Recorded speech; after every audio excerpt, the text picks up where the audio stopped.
To make these shipping containers, we're going to need some sort of corrugated material. At work, there was some corrugated plastic being thrown away, so I snagged that. But there's also corrugated paper, which would work just as well, maybe even better since it has more pronounced ridges. I chopped up the plastic into 1.5 inch wide strips and also some 1 5/8 inch strips to be the taller vertical walls, so the shipping containers would be rectangular. I didn't think this all the way through, but the thickness of the base of plastic will be added to the height, so for future reference, I would just make them all 1.5 inches.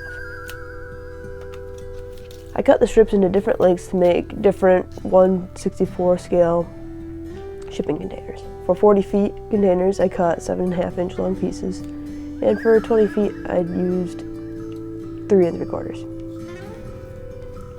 Each container needed 2 pairs of similar height pieces, so I divided them all up and then got to gluing. As I glued these pieces all together, I realized that the pieces were not actually the same heights. I tried to trim some of them up to fit better, but for the most part, I just kind of hoped that the tilted pieces would make the shipping containers look like they had been neglected.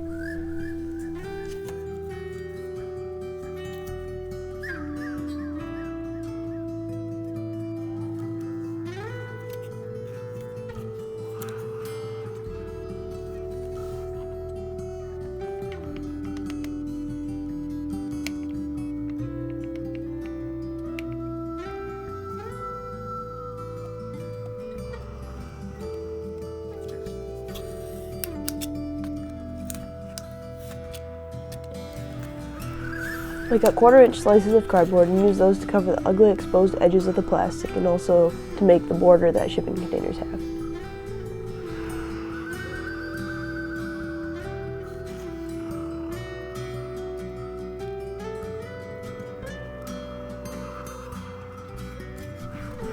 Then the final step was to add some simple handles to the doors of the containers, and it was on to painting.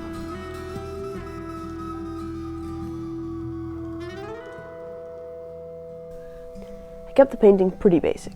I found 3 shipping container colored spray paint cans in the garage and sprayed 1 of each size container with each color. Red, white, and blue. How patriotic. I even did them in the right order.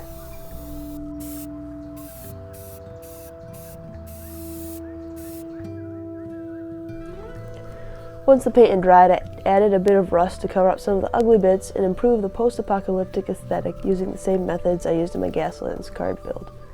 I also made it a bit streaky, like water had run down the sides in certain areas.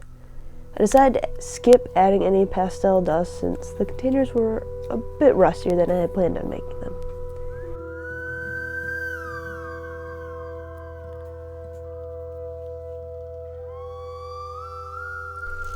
And there they are. I really like how these turned out. The rust blends in a bit more than I like on the red and blue containers, but on the white containers it looks really good.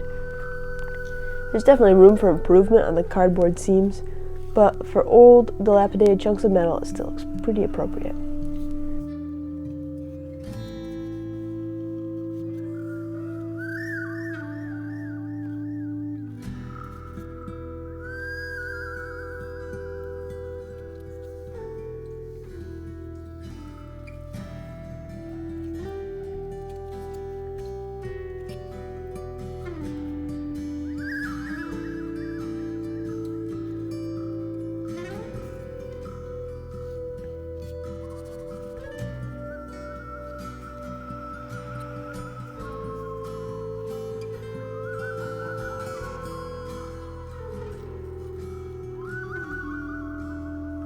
If you enjoyed this video, you might be interested in checking out my first Gaslands car build. Else, perhaps you'd be interested in checking out my Gaslands review. Thank you for watching. With that, I'll see you in the future.